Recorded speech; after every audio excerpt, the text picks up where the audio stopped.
Jai Shriman Narayan. Jai Shriman. Jai Shriman Narayan. Jai Shriman. Jai Shriman Narayan. Jai Shriman.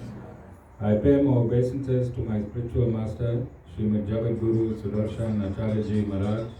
I pay my obeisances to Lord Sri Ramanuj.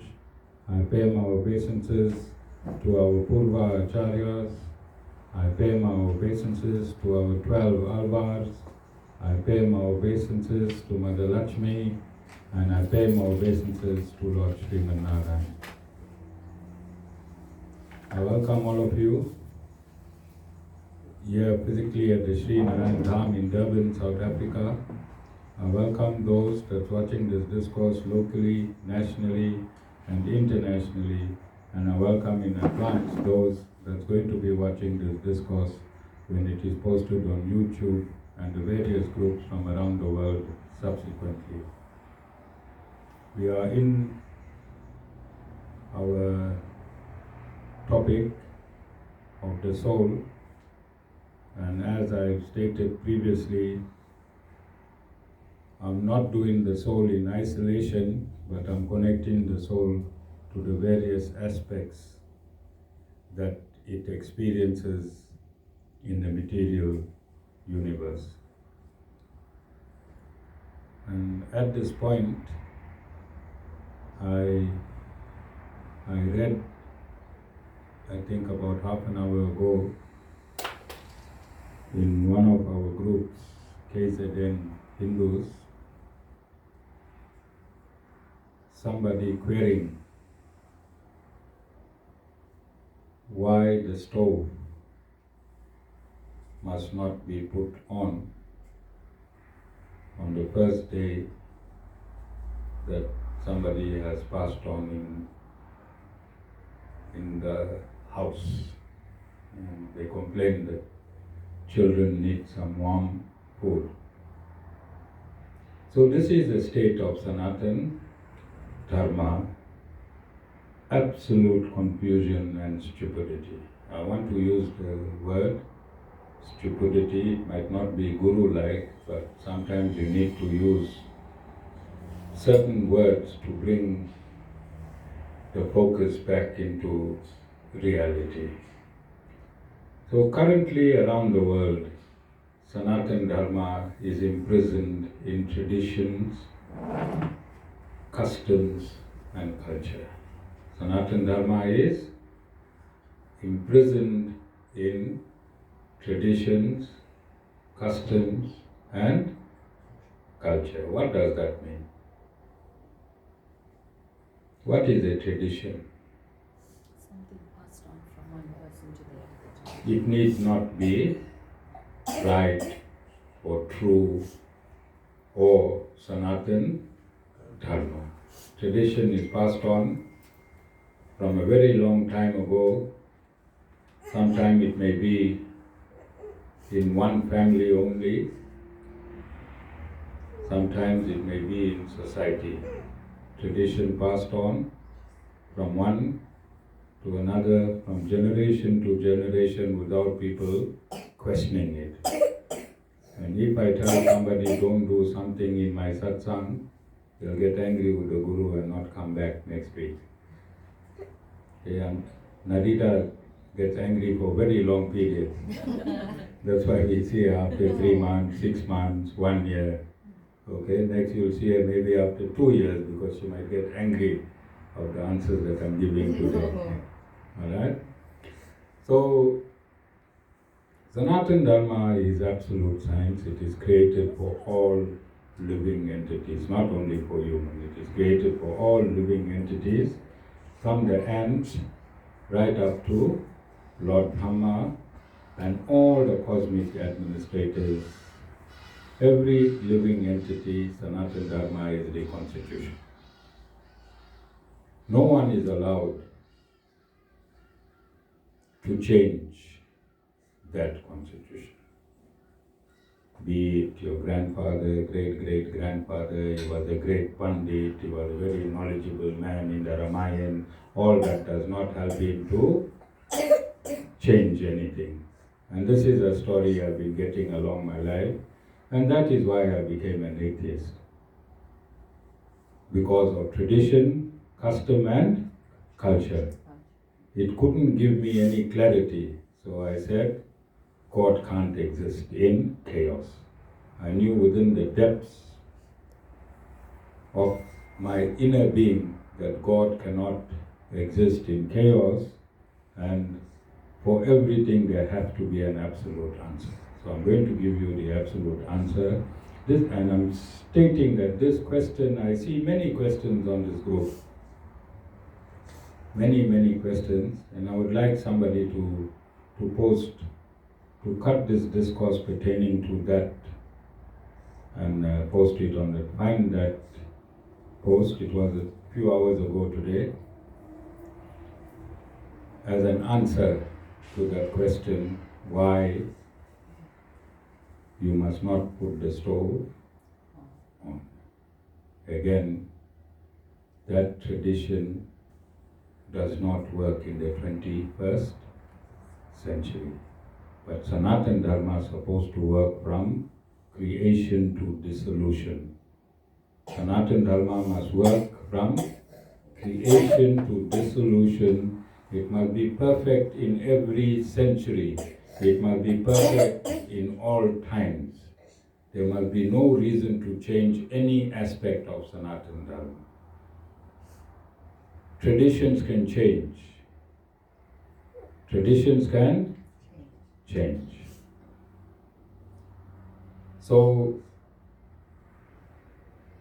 a few hundred years ago, if somebody died, the instructions in Sanatana Dharma is when somebody dies, you must cremate that person as soon as possible, preferably the same day. This is not an Islamic thing.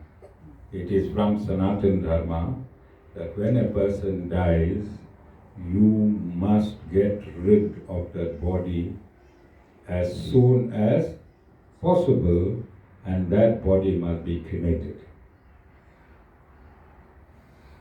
And this falls right in the middle of my topic, the soul. And I'm going to give you reasons why. So if a soul left the body towards the latter part of the day, and it was impossible to get the close family members to the cremation on time, then the body will remain in the house until the next morning. Until the next morning. So we have Mr. Aircon here, and he can inform us when the first aircon was used in the world. If it doesn't, then he should leave that business. Don't you think? First, the most important knowledge for this gentleman was to have researched who invented the first aircon, which country, and where. 1800s. Okay. Now, when the soul leaves a body, what happens to that body? It starts to decompose. When the decomposition begins, what's another word for decompose? Rotting. And anything that rots, what emanates from that? A bad odor. Yes? What assists in the decomposition or rotting? Heat. So in those days yonder, they would leave the body in the house. There were no mortuaries. They would leave the body in the house. It was disrespectful to leave the body outside. Yes? Yes, so again I want you to imagine I can go back to living in a tin house. I think I just made it that we were living in the Jondol type houses and the rooms were not well partitioned. And there was a kitchen that would work on coal or charcoal. And the temperature will be very, very high. And if you cooked anything after the person passed on, doesn't matter which part of the dwelling he was, what would happen to the temperature? Temperature would rise, and what would happen with the rising temperature in relation to the body that's in the premises? Speed of the decomposition. It will speed up the decomposition, which would mean speeding up the rot, which would mean the air that you won't be able to breathe in properly. Yes? So don't you think it was a good reason at that point in time to ask the occupants not to put the stove on? Today, as soon as the soul leaves the body, a mortuary van picks up the body and takes it to the funeral parlor. And I'm asking, why can't you put the stove on? Why can't you cook a meal? Why can't you have it?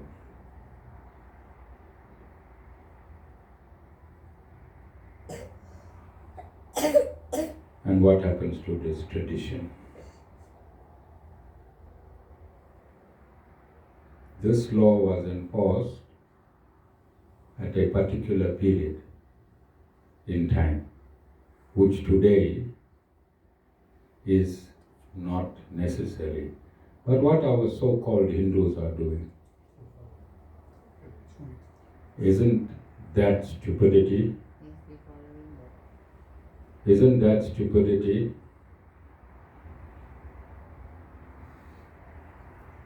Just like cutting fingernails in the house after dark.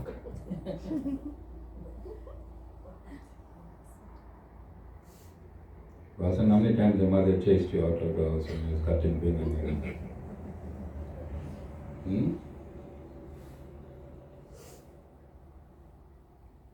So when that instruction came about, people were rice farmers generally in India.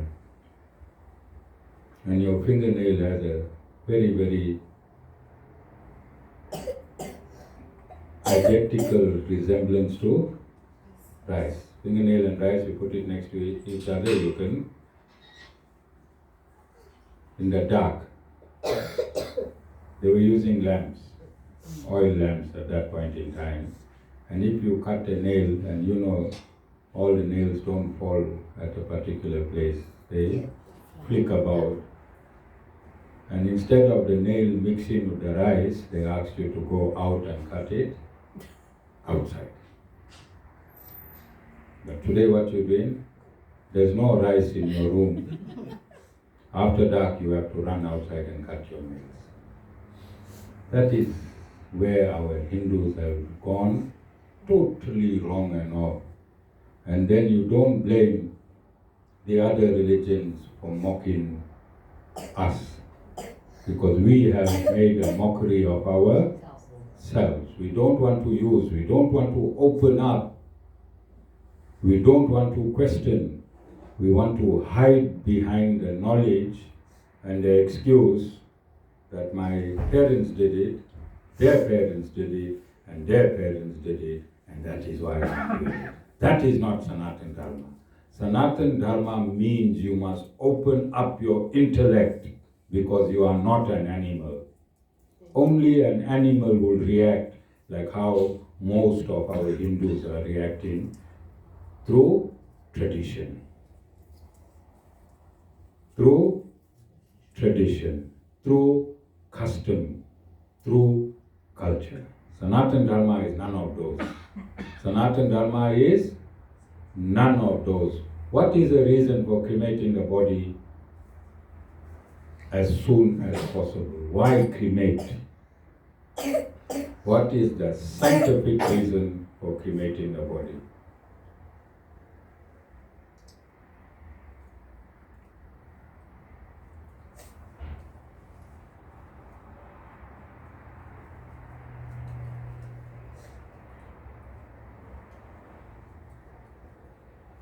When the soul leaves the body, before the soul leaves its body, what is the condition of the soul? Confused. What does the soul know at all times if it is not a liberated soul? Well, you liberate at death, but if you do not have knowledge of who you are, if you have no self-realization, what is the status quo of the soul? The soul always thinks it's the body. So just before leaving the body, the hearing fades and goes off, the eye dims and goes off, all the functions in the body start switching off. Starts switching off. The soul leaves the body either through the eyes, depending in what mode you was when the soul left the body. If you was in Satagun, and this is why gurus train you, this is why you need a guru, so that at the point of death, even if you are not liberated, you go out peacefully. So the soul either leaves through the eye. Have you seen eyes open when people died? Have you seen bodies with the eyes wide open? It means the soul left through the eye. Have you seen blood in the nostrils when somebody died? You see? You won't see it in the coffin, you will see it as a family member. Have you seen blood in the nostril? It means the soul left through the nostril. Have you seen blood in the ears? One of the ears will have blood. It means the soul left through the ear. And the soul can leave through your genitals, where you will find the underclothing wet, or you left through the anus, where you feel, where you see a small mess. Alright? Then there are 101 arteries in the body, and if the person is self-realized, it will take the 101st artery and come out through the crown of your head. There's an aperture at the base of your skull in which the soul will live, if you are self-realized. That is the ultimate purpose of a Sat Guru. Who is a Sat Guru? What does Sat mean? True. And Guru means bringing you from darkness into light. The qualification of a Sat Guru, he must qualify you to live through the aperture of your skull. That is a true Guru. He must qualify you in these satsangs so that when the soul, leave this body, you'll be qualified to live through that 101st artery, which will take you to the skull of your crown, will take you to your skull. There's an aperture there, and where you will live. That is the qualification, one of the qualification of a Satguru. The second qualification of a Satguru must be, he must have the qualification to tamper with your karmas. To tamper with your karmas. The Satguru must have tools to tamper with your karmas. Whoever you are, wherever you are today, including the Guru, we are here because of our karma. It means our accumulated good and bad actions. Karma is not a bad word. Karma simply means your actions. Good or bad defines your actions that you committed in your life. A Satguru must have capacity to tamper with your karma. In any part of the world at any given time. Any part of the world at any given time, a Satguru must be able to influence your karma. That is a Satguru. And that is the only definition of a Satguru. And to have that capacity to tamper with your karma, the Guru must be self-realized and God-realized as per the Bhagavad Gita, chapter 4, verse 34, and chapter 4, verse 37 and 38, where it states that knowledge can burn all your karmas, like fire burns wood. And that Guru must have that potency in his knowledge. That potency in his knowledge so he can burn your karma. Now you can see the difference between a Satguru and a feel-good Guru. A Guru that make you dance and sing and do howans and make you feel good in all of that cannot be a Satguru. But he is a Guru for that specific purpose. When you defining a Satguru, then the Satguru must only have just two qualifications. One, to tamper with your karma, and two, to give you knowledge. A Satguru must have knowledge at his fingertips. Real knowledge. What knowledge? Knowledge from the Brahma Sutras. He must have knowledge of the Brahma Sutras going backwards, forwards, upwards, downwards, sideways. Knowledge from the Bhagavad Gita as spoken by Lord Krishna, not by any philosophy. Philosophy taints the knowledge. Philosophy taints the knowledge. A Satguru must give you knowledge as God has given the knowledge himself. That potency of a Guru who only speaks God's word, that Guru is a Satguru. Not a Guru that took something from that book and something from that book and something from that book, put it together and said, there's a new philosophy. That's not a Satguru, can never be. Sat means truth. And what is the ultimate truth? What is the ultimate truth? Who is the ultimate truth? And a Satguru must mirror the ultimate truth of the Supreme Lord. If any Guru that does not mirror the absolute truth of the Supreme Lord cannot be called a Satguru.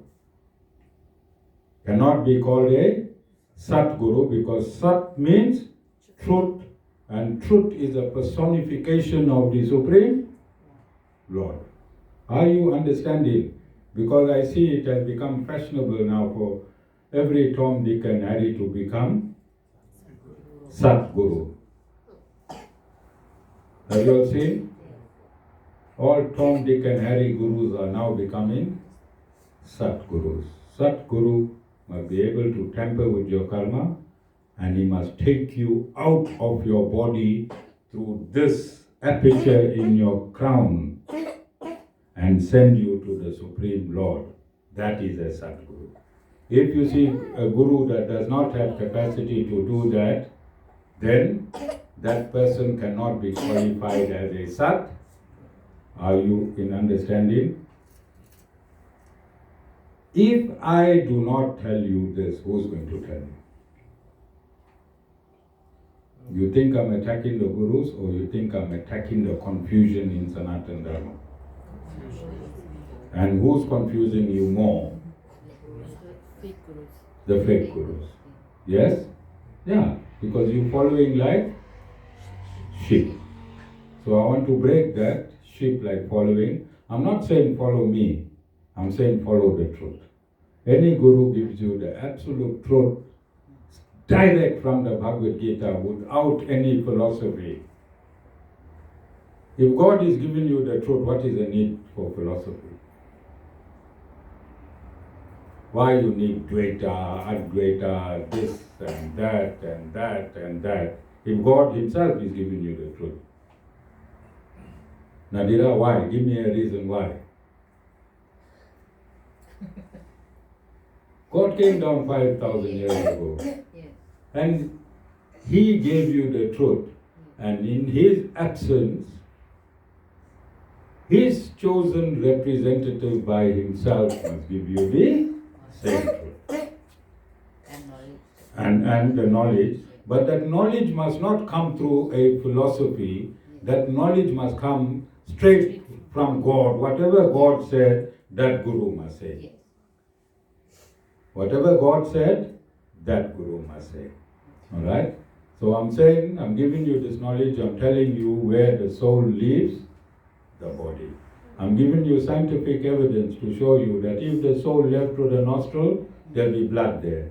If the soul left to the eyes will be open. If the soul left to the ears, the ear that it left through will have blood. If it left through the genitals, there'll be urination. If it left to the anus, there'll be a slight defecation, because the soul is energy.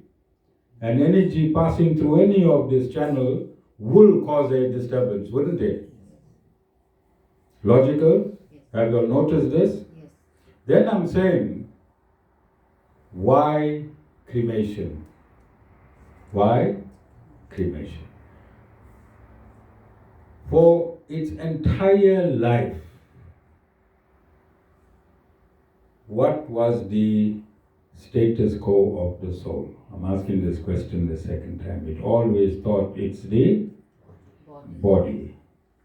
At the point of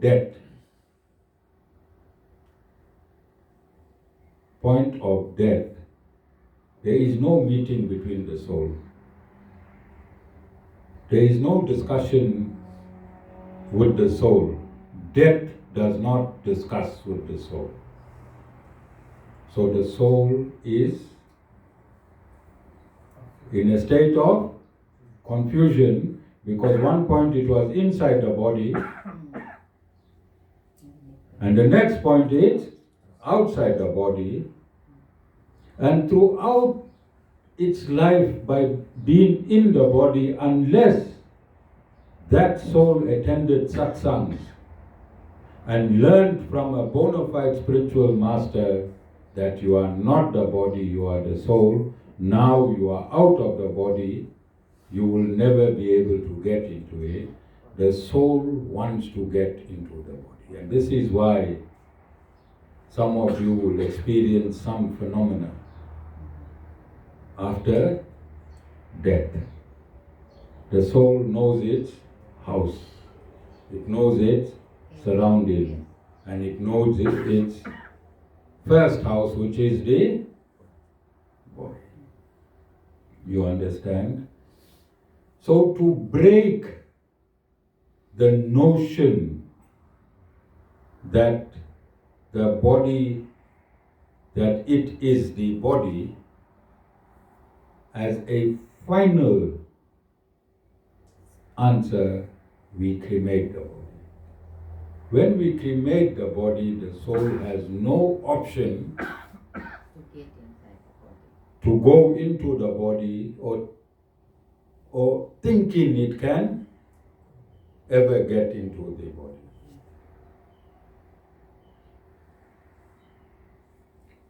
So after this, whichever religion you belong to, whichever custom, whichever tradition you belong to, when somebody passes on, it's not a good thing, and it's also a good thing. When somebody passes on, experience what I'm teaching you. You'll see when the body comes from the mortuary, sometimes it comes into the house first and then it goes into the hall. Have you all experienced that? Look and be observant. When the body is carried into the house, there'll be a slight breeze. You'll feel it. You will feel it. You'll see the trees. Look at the trees. Look at your environment. It is the energy of the soul following the coffin. It was trying to get into the body in the parlor.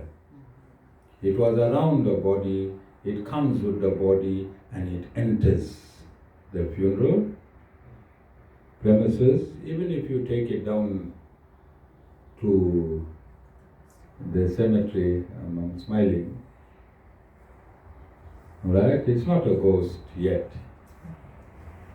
Not a ghost. You'll see there's movements, there's airy movements. There's airy movements. It's the energy of the soul trying to get into the body. It's following the body. It is following the body. It wants to get into the body. So we cremate. Sanatana Dharma as a science. Remember, we are not a religion. We cannot be defined as a religion. Sanatana Dharma cannot be defined as a religion. The word religion do not fit into Sanatana Dharma. Word religion cannot interface with Sanatana Dharma because religion is here to divide you. Yes? Every religion that comes into being, is it there to unite or divide? Divide. Have you noticed? Since time immemorial, every religion that came for the purposes of dividing. Yes? Sanatana Dharma unites. Sanatana Dharma unites. So that which divides cannot be equated to that which unites. Do you understand? How many deaths occurred through religion? More than all the death in the world. Cancer, AIDS, accidents, crashes, natural deaths. Religion created the most amount of death in this. So I'm stating a sensitive fact, but is it the truth or not the truth? Mass raping happened through what? Massacres happen through what? Are you understanding what the Guru is saying? So Sanatana Dharma does not endorse those atrocities through religion. You understand? So we must not get mixed up as Sanatana Dharma is a religion. It is a way of life for all living entities. And when we say cremation, we say cremation because we want the finality of the soul with the body. The finality of the soul in context of the body. And this is why we say cremate as soon as possible. Is it scientific? Is it logical? Is it making sense? This is why we cremate. So now the soul knows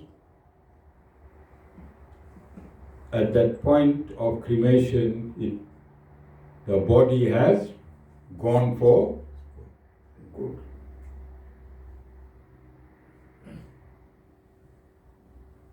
Are you understanding? Actually, even the body look for another soul, the soul look for another body. Yeah, so before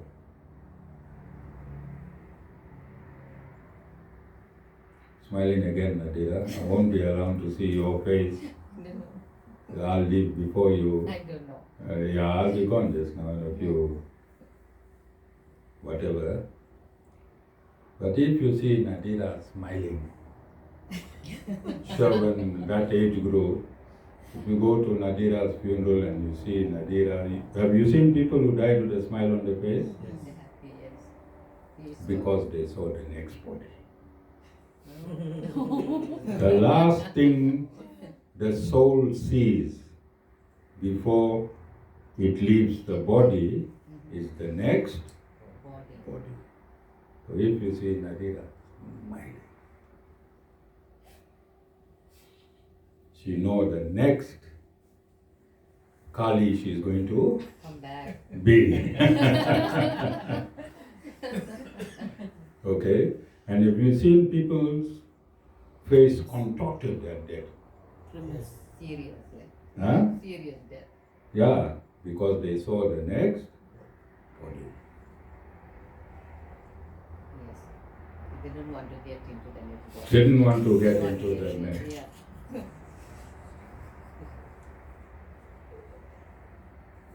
All of you understand? Is it science? Yes. Is it giving you clarification? Don't you think the Creator God,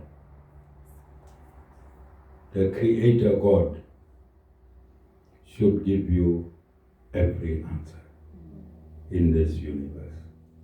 And Sanatana Dharma gives you every answer in this universe. There's no blanks. And a Sat Guru must have every answer in this universe. So, just before death, you see your next body. You see your next body. And again, karma comes into play with your next body. So say if you was an alcoholic, so your last thought will be Alcohol. your next drink. Never drink. Last thought will be your next drink. Wasn't? Food.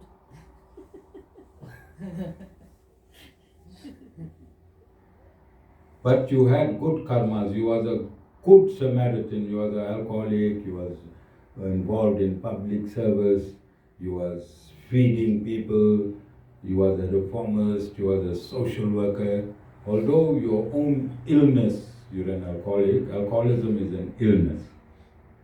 Your illness was alcohol, but you was a good community member. So your karmas, your good karmas would obliterate or would give a reason for a good body. Then you can be the owner of Liberty Liquors. You can be the owner of Liberty Liquors in your next lifetime. Why? But it's to do with alcohol. And if you was a bad person, died in Tamagun, then you'll be seen seated outside the bottle store. Hey, the tour and there. I want a beer. Hey, the tour and there. I want a beer.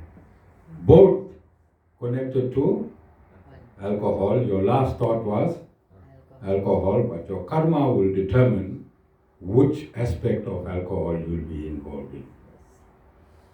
Again, is that an answer? Yes. So your last thought.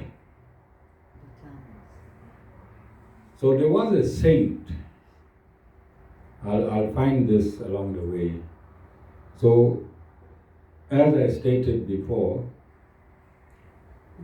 right now today, if you go into the internet, if you go into Google, everyone and those viewers who's viewing, I'm giving you a challenge.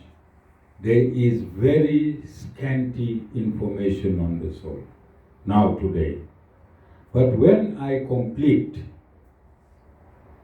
my set of discourses on the soul, the world will have at its fingertips authorized scriptural injunction on what the soul is. Okay, so if you go there today, you're not going to find as comprehensive as what I'm dealing with the soul as per scriptures in the world today. On the 6th of January 2018, I said the same thing on Lord Narayan. The world did not know Lord Narayan until the Sri Narayan Dham came into the picture, and now the whole world knows Lord Narayan. If you go on Google and if you press Narayan, there's a whole lot of information. I said this wasn't on that day as well. Then I also stated that the world does not know the significance of a guru. Then at that point of time, I also posed a challenge. I said, go into Google and find information on the Guru. And I think we did over 100 discourses on the Guru, which is the most comprehensive in the world. And again, I'm doing the soul, which is going to be the most comprehensive in the world at this point in time. There may be people that will come after me and do even more comprehensive than I am doing. But currently at this point in time, you can't find anything with the soul. Because you're busy putting your stove off when somebody dies in your house and you don't want heat. So if you carry on that way, you'll never learn anything. Neighbor, yeah. So there was a reason then, Nadira, for neighbors to do that. Today you don't. There's no reason, you understand? So please, if somebody passes on in your house, put your stove on. Feed the children, feed yourself. Whether you eat boiled food, whether you eat salt food, what's supposed to happen scientifically will. That is, Navratri, don't sleep on the floor saltless. Sleep next to your wife, like normal days. Alright? So, what you don't find in the Bhagavad Gita, don't do.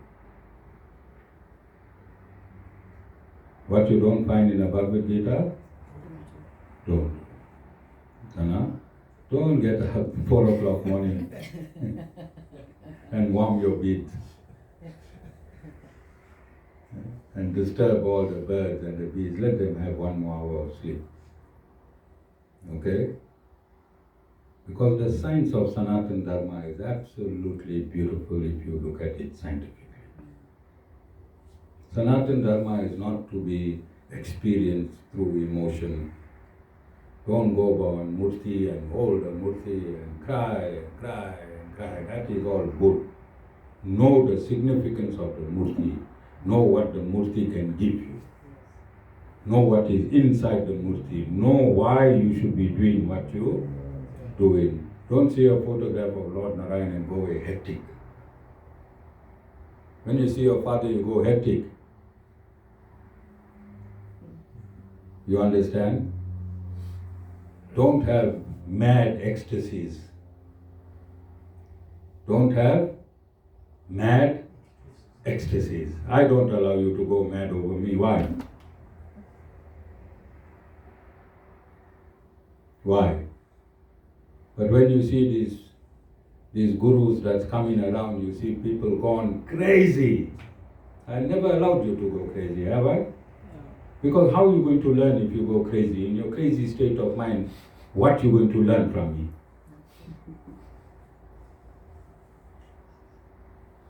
You understand? Even when you see God, you don't have to go crazy. Because God is inside your soul 24/7.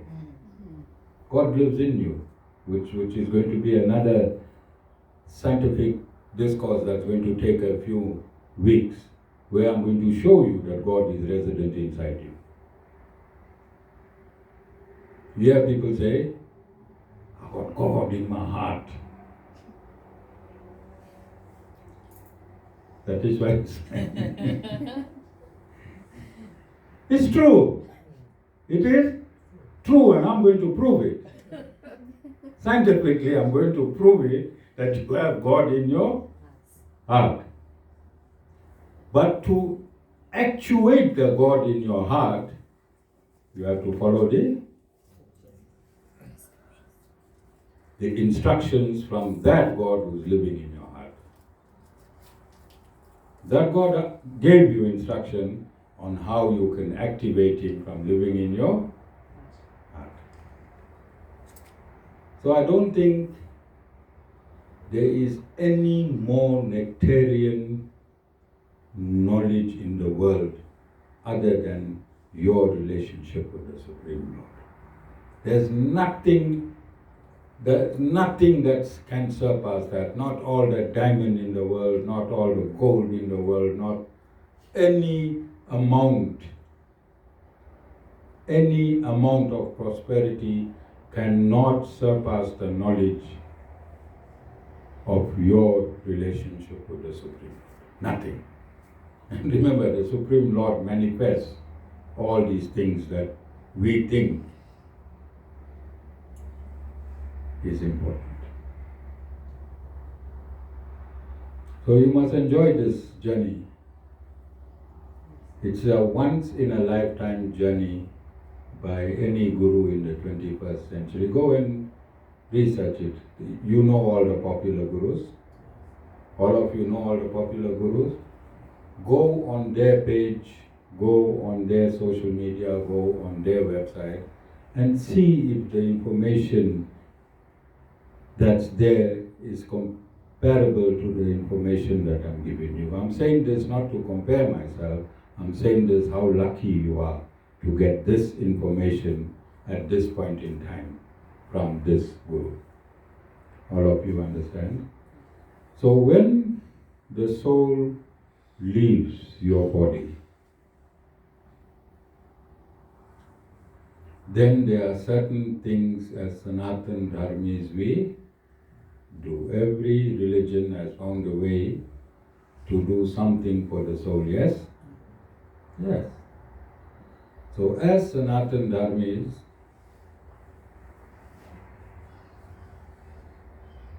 we observe a period of mourning for the close family. Is it scientific that close family members must mourn the passing? Is it scientific? Yes, because natural, we have emotion.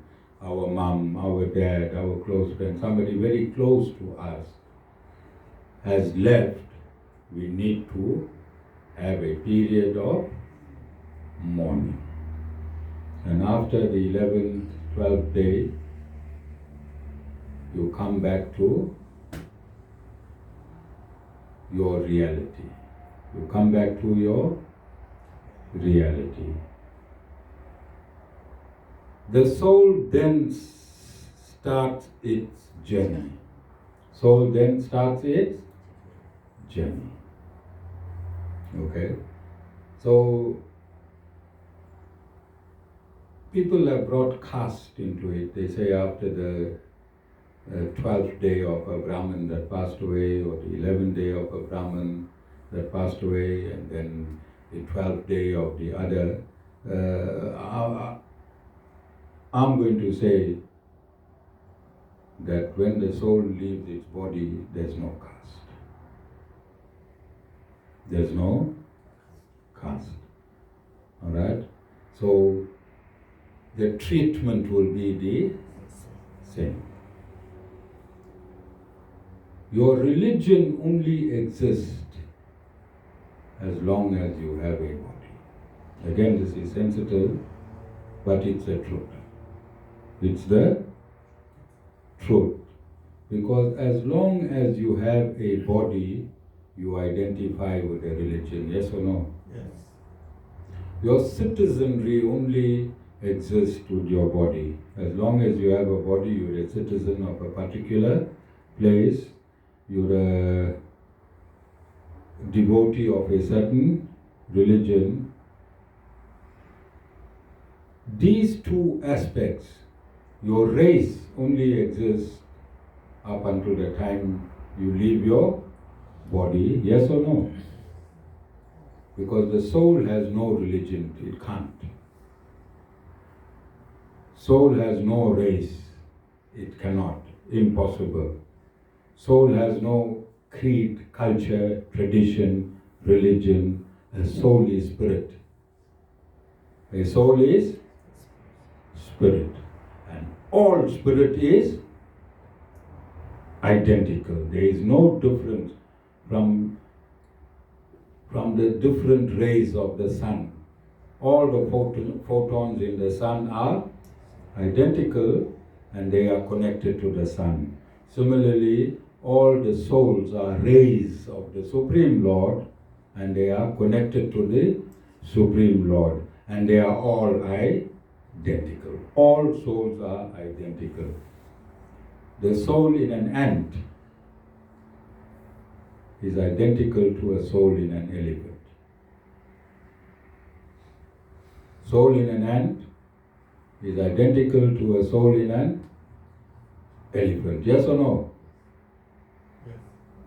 Nadira is looking at me shocked. No, Nadira, the elephant don't have such a big soul and the ant such a small The soul soul. is so small anyway. Yeah, all the soul is 1/10,000 the tip of your hair. That's the size of all souls. 1/10,000 Yes. the size of the tip of your hair. There's no male souls and female souls.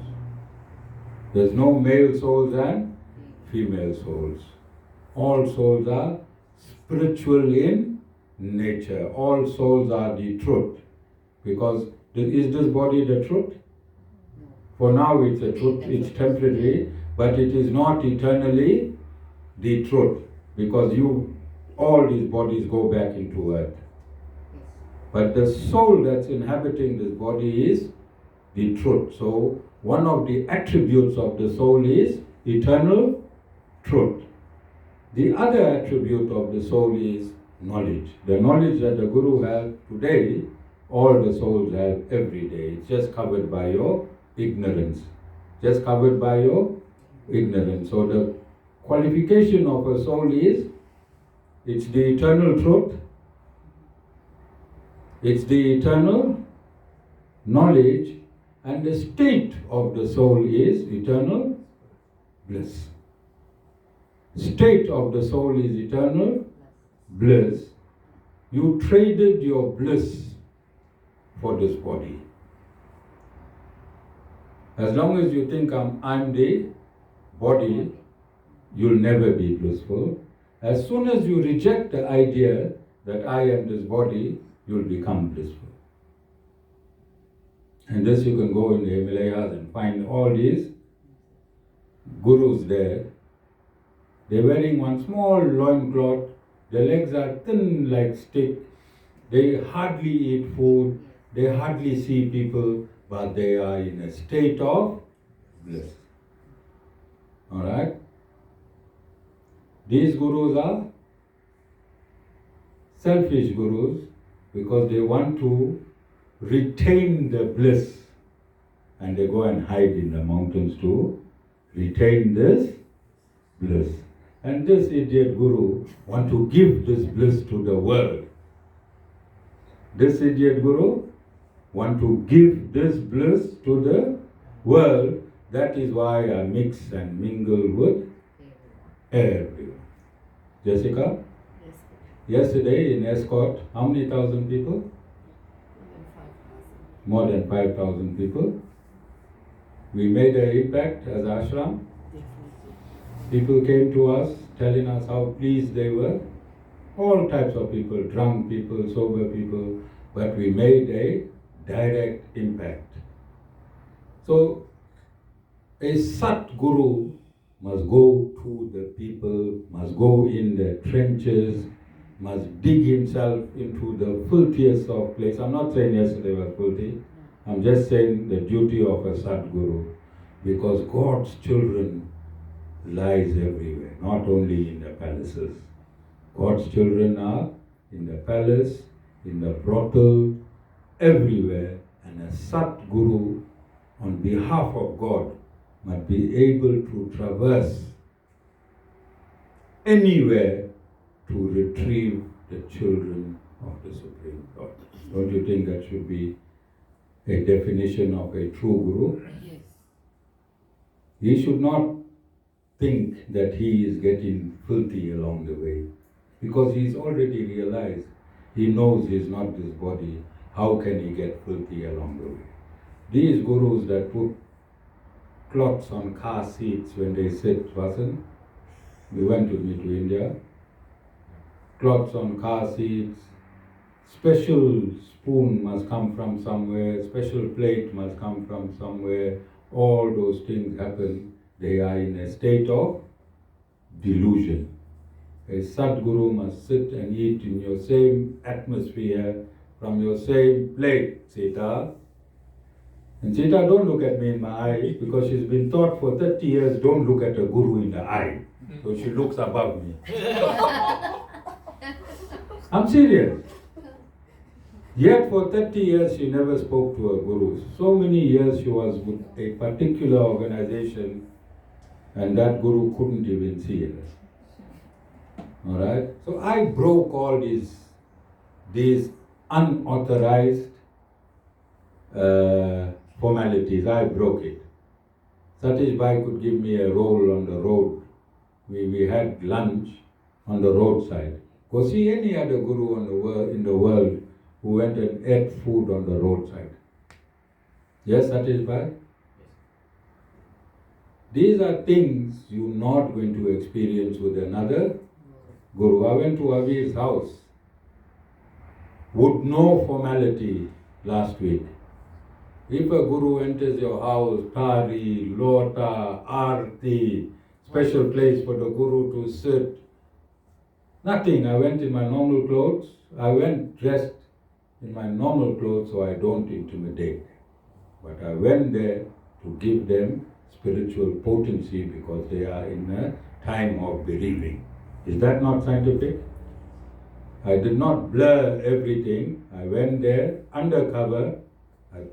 I did what I had to do. I left. Only today Avir, and okay, I don't see his wife anywhere, and Cyril can tell you that after I came home and left, what the feeling is. Only they can tell you. You understand? So we do not need all these formalities in the guru-disciple relationship. Guru must be able to come down to your level of a disciple, I'm talking in knowledge, and then uplift you from that level.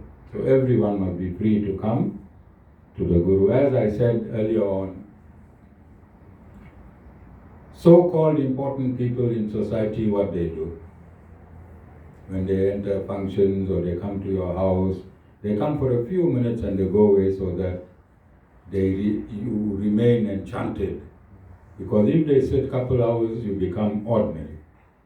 And when you become ordinary, they lose their respect for you. Yes? That is why all these people, politicians too, Jessica, they just come, give the speech and leave, so that they... But again, on our great President Zuma, he comes from the beginning, he sits until the end, He meets everyone. Yesterday there was some chaos that was taking place on one side of the marquee, and he got up, he went, he took the mic, and he whacked the hell out of those people. That's how you must be. You must break protocols. You must be real. You must be realistic to the occasion.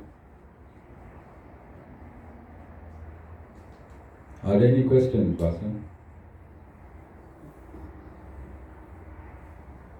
Any questions, Jessica? Nadira? So let me close by reading. And I'm doing this because it is important in this set of discourses to endorse what really happens. So what happens after the soul has finalized that it cannot re-enter the body? What happens to the soul in that until it takes its next body is important for us to know. Yes? And who you think we must ask all these things? The Lord. Because He is your creator. He created you. He created your journeys. So He must tell you what happens in that period. So chapter 8. So he's calling the souls yogins, Y-O-G-I-N-S, calling the individual souls yogins. So when I read yogins here, it don't mean all these yoga masters in America, on the bed, on the mat, and all these actions in tight, what suits those are? Gym suits. Tights and all those funny things. No, I'm not talking about those yogins, alright? He's talking about the individual souls. Chapter 8, verse 23. Now I shall declare to you the time departing in which the yogins do not return, and also the time departing in which they return. In which they return. So Guru has been telling you this concept, and Guru is saying a Satguru's duty is to bring you into this knowledge. I can't come in your soul and direct you from inside, but I can direct you from outside with this knowledge. That is the duty of a bona fide Satguru. Alright? Verse 24. Light in the form of fire, the day, the bright fortnight, the 6 months of the northern course of the sun, the knowers of Brahman who take this path go to Brahman. So those of you that become enlightened by these set of discourses, then you're going to take the route through the northern sun. The soul is going to go through the northern sun. I'm going to break this down, but I just wanted to end this discourse with the scriptural injunctions straight from the Bhagavad Gita itself. Verse 25, smoke, night, the dark fortnight, the 6 months of the sudden course of the sun, the yogin who takes this path reaches the light of the moon and returns. And so there's two parts when your soul leaves the body. One is with non-return, and the other is you return.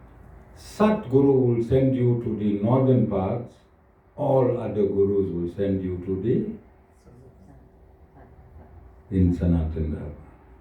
So you have to choose which guru you follow, because only Satguru can send you to the northern path.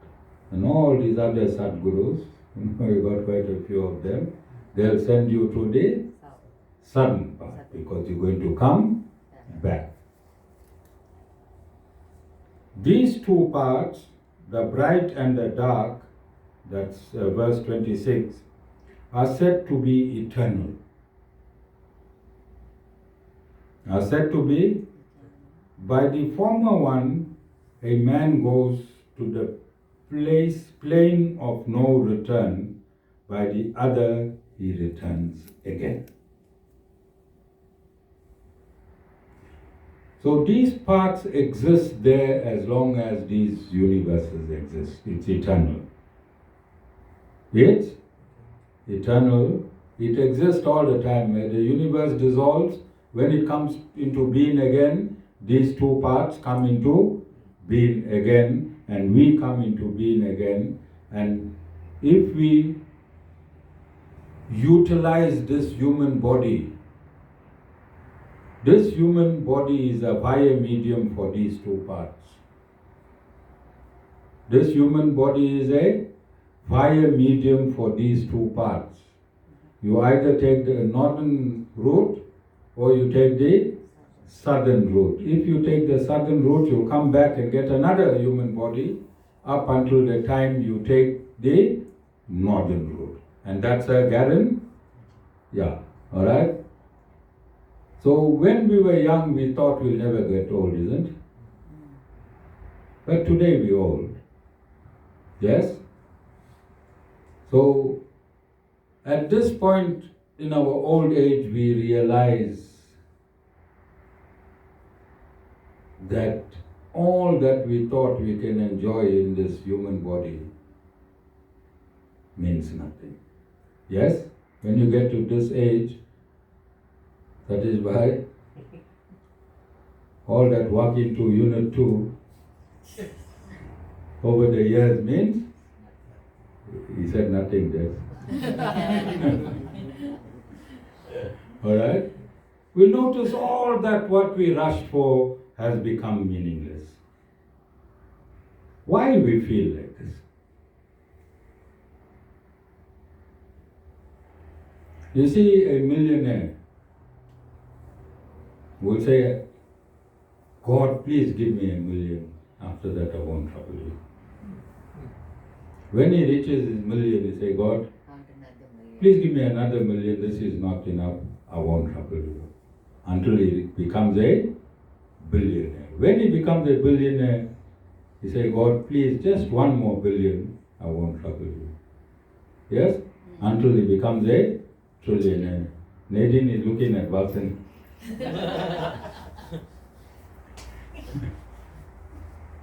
Husband, how many millions you looking for, my boy? Alright? And you keep saying God is because there is a desire in you. But that desire is misplaced when you think you are the body. That desire is for God. That is why we keep desiring. Why do we keep desiring? We were young, we desired so many things. When we got old, the desire is meaningless. You can give us all those things when we were young. It means nothing. Yes? It's because we have not fulfilled our ultimate desire. And if you follow a real Sadguru, the Guru will direct you to the ultimate desire, which is the Supreme Lord Himself. When you desire the Supreme Lord, is there anything else to desire? He'll still give you a house, He'll still give you a car. There's a misconception when we think if we place all our desires on God, then we must go live in the Himalayas. I told you, those gurus living in the Himalayas, they are selfish. They found God, they don't want to give God to everyone else. I'm serious. And then there are those gurus that come into society that want to give God to everyone. So, 21st century is created by who? Supreme Lord. Why would the Lord want you, Vasan, to live in a hut and go to the toilet in a bag down there in a pit system? Vasan? Because that's what the image we get when we say, if you want the Supreme Lord, you have to give up your materialism. No. You can have all your materialism as long as you have detached from it and attached yourself to God. Detached from it and attached yourself to God. Why wouldn't God, Vasan, want you to have a golden bath made of gold? They will become old. Diamond taps. I'm saying why God wouldn't want you to have it if you have surrendered yourself 100% to Him. Only reason He won't give you a Lamborghini, you can't come down this driveway. Vasan, you won't be able to come down this driveway, then you'll use that as an excuse not to come to Satsang. Alright? But why shouldn't He give you a Lamborghini? Why shouldn't He give you a private jet? Are jets in existence? Yes. Why shouldn't He?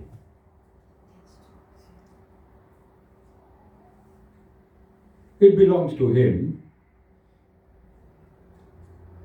This whole universe belongs to Him. So that is a misconception in society. If you surrender to God, then you must lose all your materialism.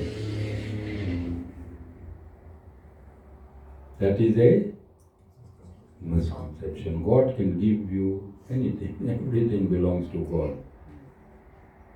The only problem is that you must not tip the scale. When you have surrendered, you must remain surrendered. As He piles up your millions and your billions, you must pile up your surrender to Him. Keep the surrender pile to God and don't tip the scale. If you want to be prosperous,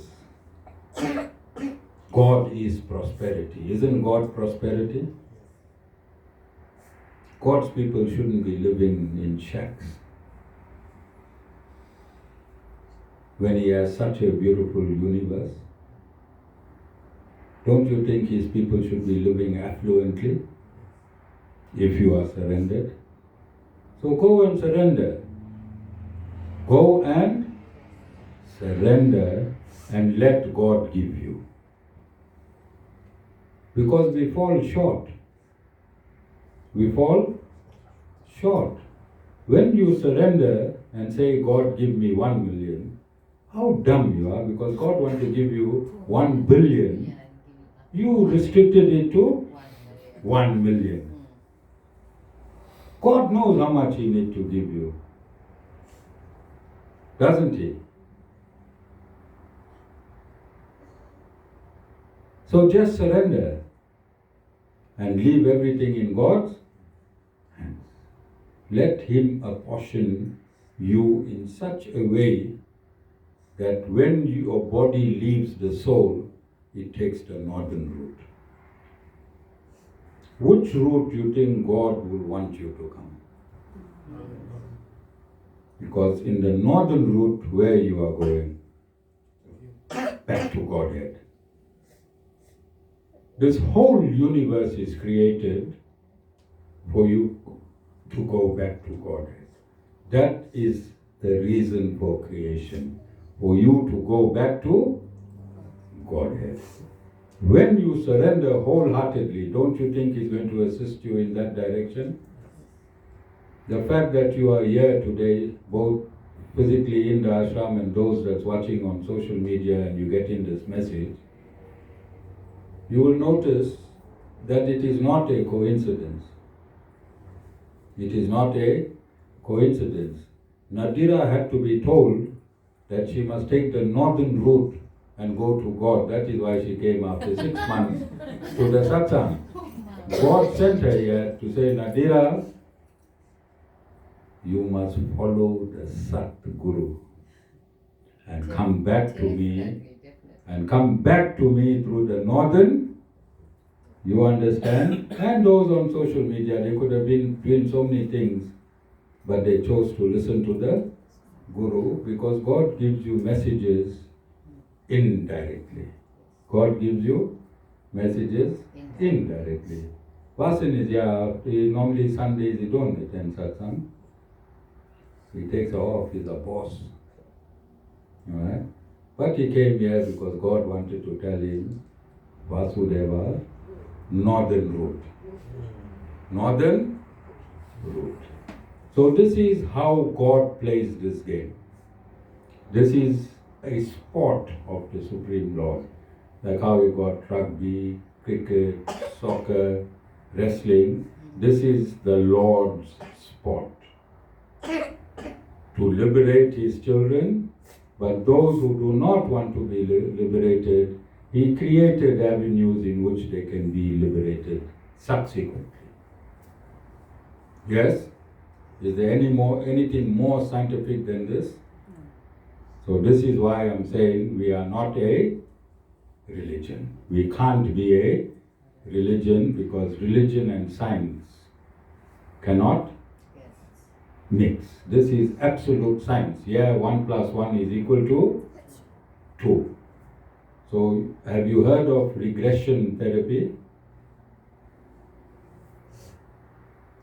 Have you heard of regression therapy? Sita, what is regression therapy? Going back to time. Yes, how do you go back in time?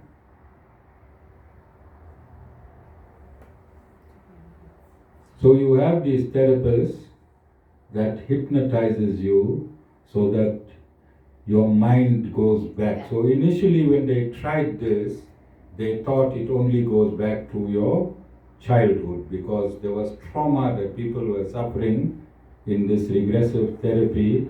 So they'll take you back to your childhood, and once you remember your trauma, then you are healed. But to the amazement of science, the subconscious mind can go to its very first birth, which cannot be calculated because it's eternal. You understand? So when they hypnotized these people, they went backwards to hundreds and thousands of births. And then they realized that karma and reincarnation is absolute science. Although the religion denied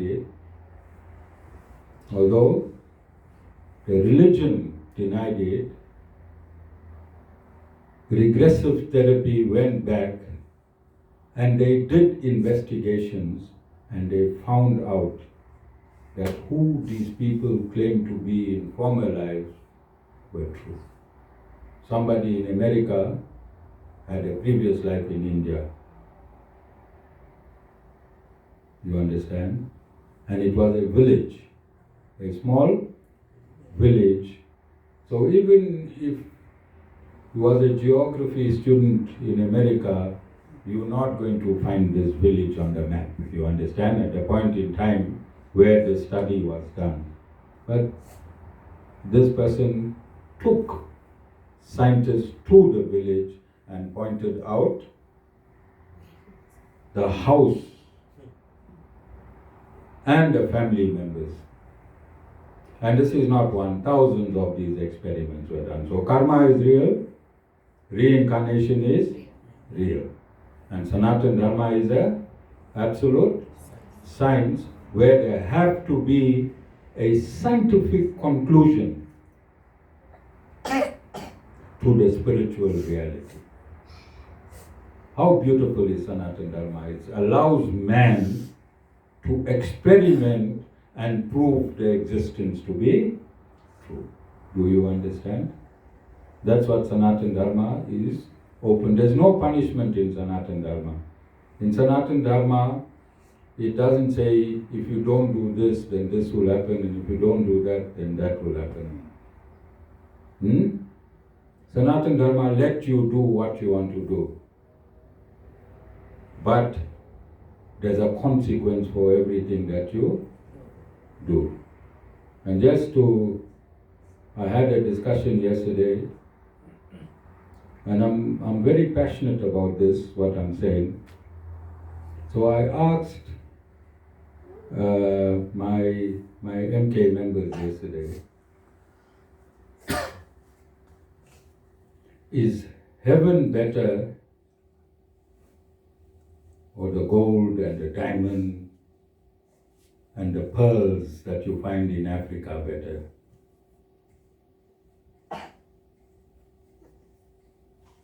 And I asked them what the white man wants. Does the white man want heaven, or the white man wants the gold, the diamond, the coal from Africa? What the white man wants? Person? Gold, diamond, gold. Hmm? Gold, diamond, and gold. If heaven was such a beautiful place, would the white man have donated it to the black man? But what they did, they said, here's the Bible. Bible will take you to heaven. Whilst they're busy reading the Bible, what the white man is doing? Stealing the gold and Taking the gold, taking the diamond, taking. Are you understanding? Very sensitive question. But can that be true of a God? Where he allows one race to divert the attention of that race and tell him how good heaven is, and another race who diverted their attention rakes the land of all its wealth.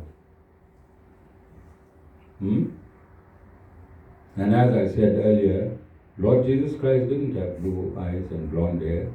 He had brown eyes and brown hair, curly hair, and he was brown. He wasn't white. So we need to be wary of this. Me as a guru, as a Sat Guru, Sat means truth. I should be going into the African community now and making them realize their own spirituality, African spirituality. Do you agree with me? yes. Because when there was African spirituality in Africa, once upon a time Africa was one of the most prosperous nations in the world. Do you know that? Mm-hmm.